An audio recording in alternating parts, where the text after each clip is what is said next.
Hi! In front of me is Samsung Galaxy M23 and today I would like to show you how you can operate pop-up view on this smartphone.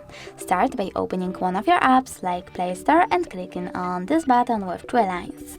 Now tap on the icon of an app and select Open in split screen view. Following that, you can move around your app by holding this blue line and placing it wherever you wish to. If you wish to make it smaller, you need to click Home button twice. If you wish to make it bigger again, just tap on the bubble. You can also use it to overlay other apps by tapping on the other app and operating in both of them. If you wish to close your app, you can hold the bubble and drag it to remove section over here, but you can also go into background apps and simply close it over here.